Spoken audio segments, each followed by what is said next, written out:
These are the 15 very best tips I can ever give you on how to close construction projects. It's literally like condensing everything I know in construction sales into like about 30 minutes. And the last one is the absolute most powerful technique I can ever show you on sales. It is literally responsible for one of my clients selling $20 million in contracted work in 13 months. So let's go. Number 15, bid more jobs. Now, if we know that the typical closing percentage in construction, in commercial construction, is about 10%, then the easiest and the quickest thing you can do right now is to just bid more work, submit more proposals. Now, there's a couple of ways to go about this. If you're a business owner, you're probably very busy. You probably don't have that much time to go find work and find leads and all that stuff. So one of the things that you can do is you can hire an in-house estimator. So now the challenge is an in-house estimator is going to put you back about $80,000 to $120,000 a year, plus medical, vacations, paid time off, all that stuff. Option number two, which is probably the best option for most companies, is going to be to actually outsource your estimating completely. Believe it or not, it sounds a little crazy, but outsourcing your estimating to a qualified, keyword qualified estimating firm, it's one of the most powerful things you can do because you can literally put no limits on how many jobs you can bid. Because right now you're limited. You can only bid like 2, 3. I know some clients that are only doing 2 or 3 jobs a month. I know some that are doing 5 a month. When I was at the peak, when we were in commercial, I was doing commercial drywall, we were bidding 60 jobs a month. And that resulted in a 2-year period selling $7 million worth of work per year. So I'm telling you, I know what I'm talking about. This is the way to do it. You just have to bid more jobs. So however you do it, bid more jobs. Number 14, bid only for the right clients. The key to identify the right clients in commercial construction, the only way to do it is by using a process that I call prospect farming. Essentially what you're doing is you're filtering the winners from the non-winners, from the losers. See, here's the thing. There are companies that you're going to bid a lot for, or you're going to submit proposals, or you're trying to get through to the construction phase, and they're just not good salespeople. They don't give you feedback. They don't give you attention. And these are the guys you want to stay away from. What you want to do is you want to identify 5 to 10 of the very best potential clients. These are guys that are giving you attention. These are guys that are giving you feedback. These are the ones that are trying to work with you. Once you build relationships, they're going to give you inside information. This is what you want to do.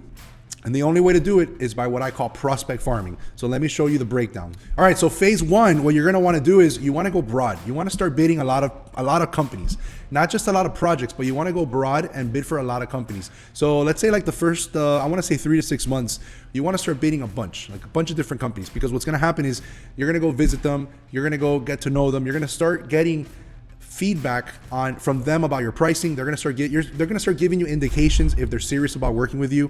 There are some companies that unfortunately they might have 1,000 subcontractors bidding the same jobs, or they might be like the Walmart of GCs, that they just have a lot of people bidding. Or it could be that the people you work for, they just never win the jobs to give you anything. So you kind of don't want to really invest that much time. And what you want to do is in phase 1, you want to get out enough volume so you can get back this feedback and this data. So if you're a GC, you should be going after commercial architecture firms, commercial developers, commercial realtors. Okay. If you are a subcontractor, you should be going after general contractors, commercial GCs. All right. Phase 2, we're going to invest in the relationships. So now what we've done is we've done enough volume in phase 1 to find out who the key prospects are.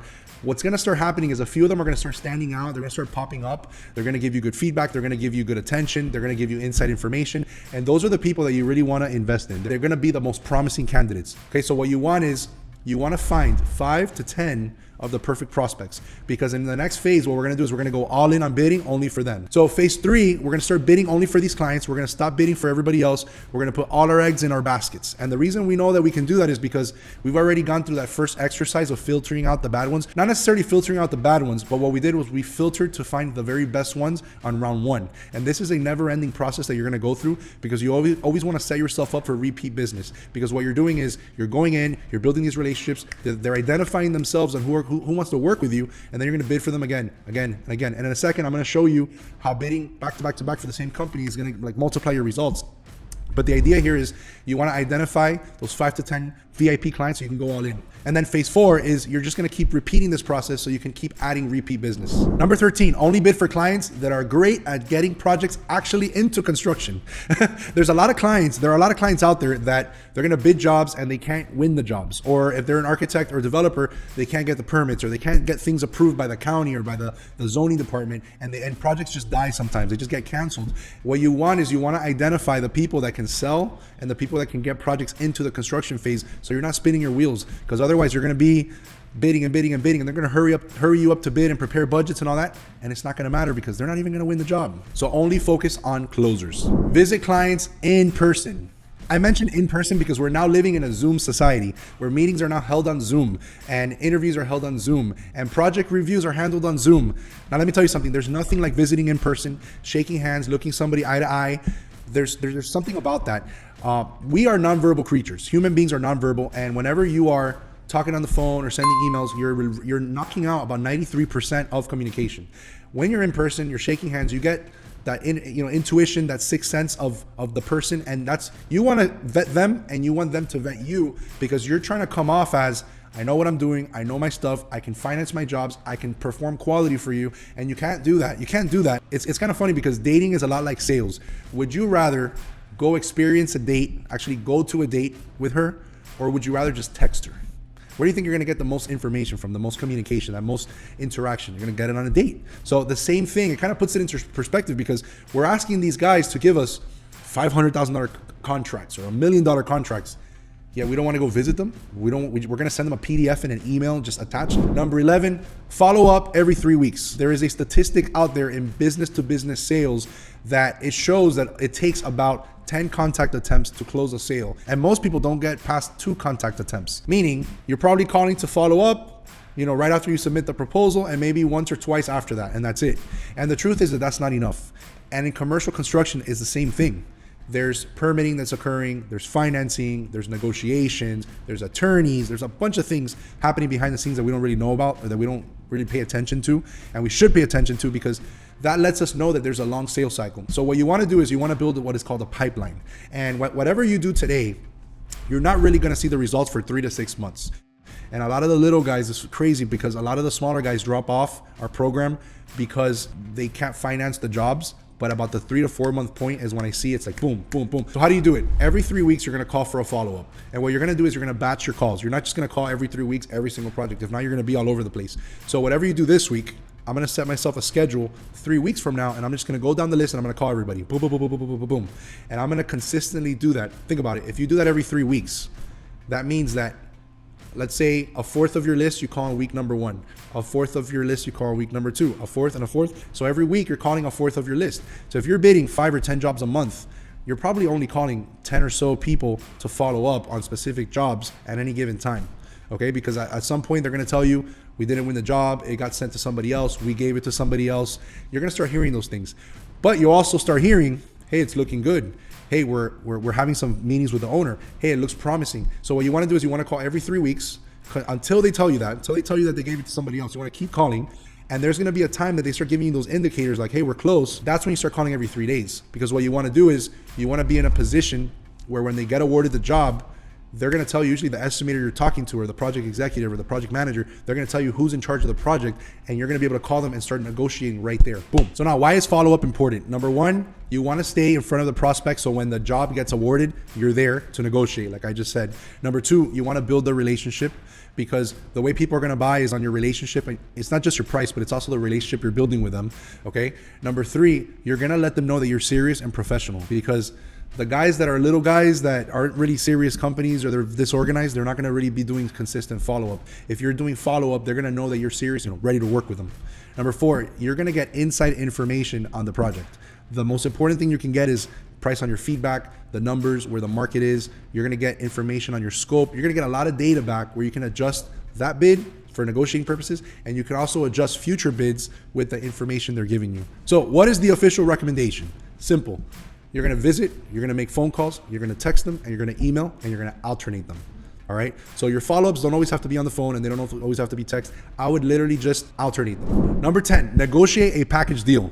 So I talk about bidding packages all the time, and this is a tactic, a strategy that GCs and subcontractors can both use. So a lot of my GC clients, actually one of my biggest GC clients, he does general construction, but he's also doing jobs as a package where he's coming in and doing 5 trades as an interior package, and he's negotiating them. So we're negotiating for him as a package. We're not just doing standalone trades. So you can actually bid as a subcontractor on multiple trades at the same time. So when you go to negotiate, you're going to negotiate the package versus a standalone trade. So instead of bidding like framing, drywall, paint, flooring, all separately. We're gonna actually come in and bid it as a package. Okay, so for example, this project that I estimated for one of my clients, they have framing and drywall as a standalone price. They have acoustical ceilings as its own price, flooring as its own price, and painting as its own price. And each one of these, if awarded, because there's a chance that they might want to just give us one of the trades, it's loaded up with supervision, overhead, and profit, just like all of our competitors are gonna have it. Now on the top of the proposal, I put in big, bold red letters, and I put like a little star, star, underline, bold, arrows. I'm like, if multiple trades are awarded, a significant discount will be provided. Why do I do that? Because when the time comes to negotiate, the GCs always ask, well, Daniel, what's the discount? And then I'm like, I'm glad you asked. Since my standalone pricing, they already have supervision, overhead, and profit. As a package, I don't need to charge 4 sets of supervision, 4 sets of overhead, and 4 sets of profit.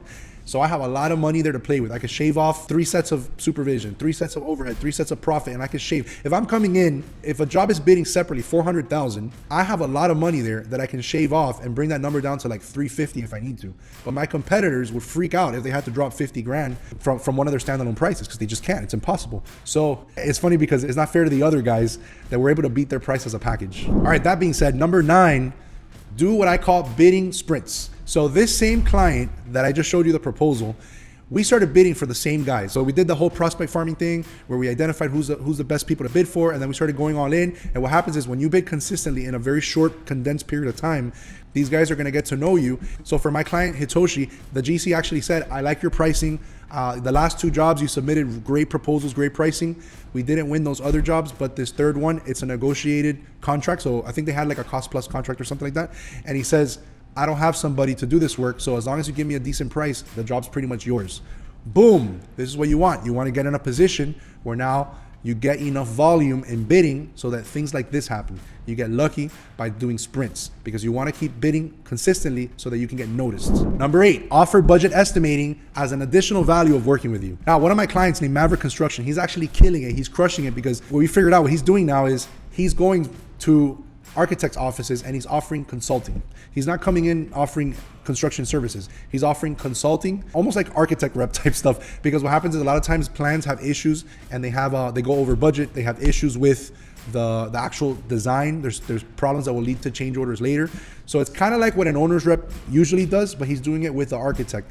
So he's coming in, he's offering consulting. At sometimes you can do this for free. So you can actually come in there and do this for free. So during the design process, you can give them ideas and tips on value engineering. You can give them suggestions on improving their price. And also you could budget before, during, and at the end of construction. I have clients of mine that they do this. They're developers and they're actually budgeting projects in the beginning, which is the schematic stage, then one in the middle, which is a design development stage, and then one at the end, which is in the contract drawing stage.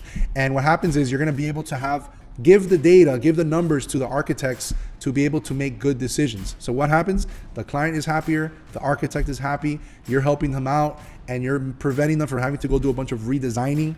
And what's gonna happen? You're gonna get a shot at bidding the first jobs, or the jobs. The client's gonna say, hey, Mr. Architect, do you know somebody that can do this work? And the architect's gonna say, yeah, here is your company, boom. And then now you become a hot referral with an architecture firm. All right, we're in the home stretch. Put your comments and make sure you subscribe. Let me know what you think. All right, number 7, hire a commission-based sales team. Listen, if they want to eat, they got to produce. That's simple. So one of my clients, actually, I got this idea from them. They have 3 salespeople. I'm typically used to working with like the owner, and I'm telling them go visit, go do this, go do that. But guess what he did? He said, I got these 3 salespeople. I recently hired them, trained them. And I'm like, all right, I'll train them up. Guess what? Because they're on it, because they're commission only, they're crushing it out there. They're going visiting clients, they're negotiating, they're calling, they're asking questions. We actually have a Slack channel where everybody's on and they're like asking me questions like, what do I do here? What do I do there? And I'm like giving them the tips, but they're on it. They're on it more than any of my clients because they have 3 of them. Guess what? The owner of the company, you know, he told me, listen, try to talk to my salespeople because I'm a bottleneck. I don't have time for all these things. And guess what? Most construction business owners don't have time. And I understand because I'm a business owner. So I've been there. So get a commission-based team. It's not going to cost you anything. You could build all those costs into the cost of the job. And you're going to see that you're going to start blowing up and getting sales. Actually, this company just closed in the first month with us a $400 and something thousand project right off the bat because their salespeople are on it. Number 6, submit your proposal and negotiate later. A lot of times we miss out on bids because we're too busy and the bid dates just pass and we just kind of throw them out We throw them in the garbage, basically. Here's free money. We've actually identified that most contractors are missing between $200,000 and $500,000 a month in project contracts because they're just missing out on bids. If you can bid it, you need to submit it. You basically need to be bidding at least $10 to $15 million worth of work. If you're a subcontractor, you need to be bidding a minimum of 20 jobs per month just to start. And if you're not doing that, you're leaving so much money on the table that it's not even funny. Like, it's kind of sad. So what's the tactic? If you're too busy and you just can't, obviously number 15 on top was bid more jobs, right? Get an estimating firm, go bid more jobs. But if you can't, submit and negotiate later. The first proposal you submit, no matter what, it's a preliminary. They're always going to come back with a scope review. They want to change things. They're going to value engineer every time. I've never had a project awarded to me where they've never asked for a discount. They always say you're 20% too high. Can you sharpen the pencil? Oh, we need to value engineer this. Hey, can you reduce your cost a little bit? Hey, your competitors are cheaper than you. They always say that. Go a little higher, prepare your proposal as best as you can, and submit and add a cushion just in case. Because later when you start negotiating, unless this is a government job, you're going to be able to negotiate. So submit your proposal and negotiate later. Number 5, use the break-even strategy. Now, I get a lot of heat for this because people don't understand this, but let me be crystal clear on what I mean by this. So break-even is a strategy that I developed because what happens is a lot of times you're trying to come in to bid and you're trying to break in with a new client, and your competitors, everybody's trying to put in their 10%, 20, 30% profit margins. Obviously, they want to make a profit. But if you're in this for the long game and you're listening to all the advice I'm giving you, please listen to me because I know what I'm talking about. You want to build recurring business, right? And the only way to do it is by breaking in as many clients as possible. It's the only way to do it. And if you're coming in at your 30% and you're kind of saying like, I'm not going to bid at cost. I'm not going to bid low because, that's kind of shady. Oh, I'm trying to, I'm going to bid on my value. Yeah, let me tell you something. Your value might be amazing, but they don't know that. For all intents and purposes, you're the same as everybody else. So what we're going to do is we're going to use the break-even method to compete on price. So your clients are going to buy either by your price, your relationship, or your reputation. That's it. And if you don't know them and you never work with them and you don't have an inside man or you don't have a friend in there or a colleague or anybody in there, the only thing you have to your name is going to be your price. So let's compete on price. Let's come in at break-even or slightly above break-even. Let's win the contract, or at a minimum, let's give them their trial, right? Let's give them their free trial. Let's give them the trial. Let them try us out on the first job. And you also want to see if you like working with them, because not every GC or not every client is the same. Some guys are great and some guys are terrible to work with. I had a client of ours that the guy was terrible. The guy was a nightmare. He would like pressure you and scream at you and call you all hours of the night, texting and emailing, and he was like crazy intense pressure, to the point where we started adding the leave factor on all of our proposals. So whatever the number is, we added 30% on top of it. So if we did land the job, we would at least get paid for our stress, What you want to do is you want to get in, so beat everybody by going in at cost. So what you do is you calculate your labor, material, supervision, equipment, your profit, your salary, your superintendent salary, everything. But what you do is you don't want to take a very high profit, or you want to take almost a 0% company profit. Cover all of your costs, your secretary costs, your office manager, everything. But you don't want to take a big salary and you don't want to take a big profit margin, because you want to beat everybody by flying colors. Like, you want to whoop them in the bidding, because then you're going to get in front of the decision maker, and then they're going to be like, hey, Daniel, tell me about your company. Let's have a meeting. I'm interested in hiring you, but I don't already know you. Let's talk about your company. Boom. And now you got a chance to sell yourself. And when you do the first job, like, the likelihood of you landing a second job is like 90%, because then they're going to want to use you again and again and again. And almost every client that we did work for, it wasn't a one-off deal. It was always repeats, because they're always looking for the best GCs and the best subs to work with. Number 4, use the high budget method. So very similar to what I just talked about submitting and negotiating later. This technique I actually learned from a local GC over here. He told me one day, he said, if I was a sub, I would bid every single job in my city very high, and even if I had a small conversion rate, when I land one, I'll be making a decent profit. So basically what he's saying is, invent a number and go high. What happens is a lot of GCs have scope gaps. So you're bidding, and out of the 20 trades, you might be missing 3 or 4 trades. So you don't have anybody for those jobs anyway. When they land the job, they need to give it to somebody, and they'll give it to you, and they'll give it to you at premium rates. And this often happens with out-of-town companies. They don't have a big sub base, things like that. Number 3, go after small projects that award fast. So what happens is the big projects take forever to award. The small projects, let's call them low-hanging fruit. You can go after small projects, and they usually award within 1 to 3 months. So 1 to 3 months is what I see.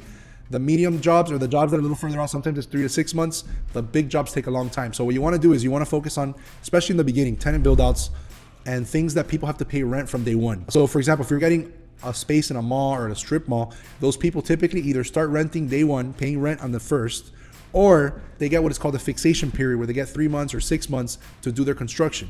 They're getting their permits and all that. So that's why you see a lot of these quick turnaround jobs.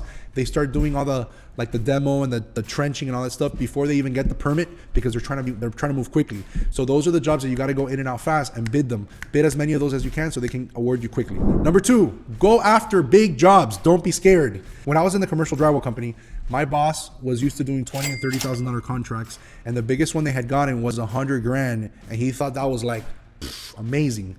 And I convinced him, hey, you have me now, let's go after the big stuff. We started landing $500,000 contracts, one called Casa Tua, another one that was a big hotel. I talk about it in a bunch of my videos, the Alton Road project. It was a 7-story major renovation to a hotel. And I think we also won a full hotel. So long story short, we started going after these big projects and we started landing them.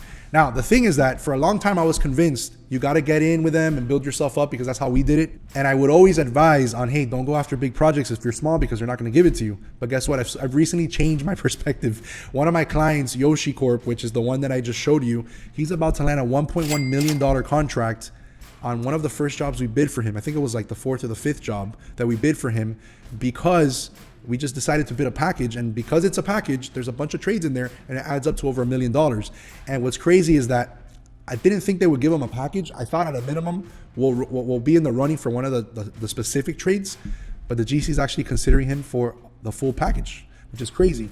And so that being said, if you have the financial means, if you have the team, and you have the courage, go after big jobs. And believe it or not, big jobs are not harder to manage. The biggest project I ever managed was a 22-story high-rise, and that was probably one of the easiest jobs I've ever done. I've done tenant build-outs, I've done small stuff, I've done little additions, and I've done high-rises, I've done mid-rises, I've done all that stuff. And the big projects tend to be a lot easier to manage than the little ones. Number 1, this is the big boy. This is the most powerful strategy I could ever teach you in construction sales. It's building your hot master list. My client, Matt Hensley from Anklet Plumbing, closed $20 million in contracts, where he's basically booked for the next 3 years in construction. Isn't that crazy? And I taught him this. He went to work and he started doing the master list, and he started calling people, he started doing it. And it led to one thing to another. And it was like a domino effect, where it basically landed him tons of massive contracts. He does like home tracks and stuff like that. And I want to show you exactly how to do that. Literally hidden inside of your phone and your email, there are millions of dollars waiting for you to collect. This tactic, it's like putting word of mouth on steroids. So if you want to learn exactly how I taught Matt Hensley how to do that, watch this video about creating your master lists.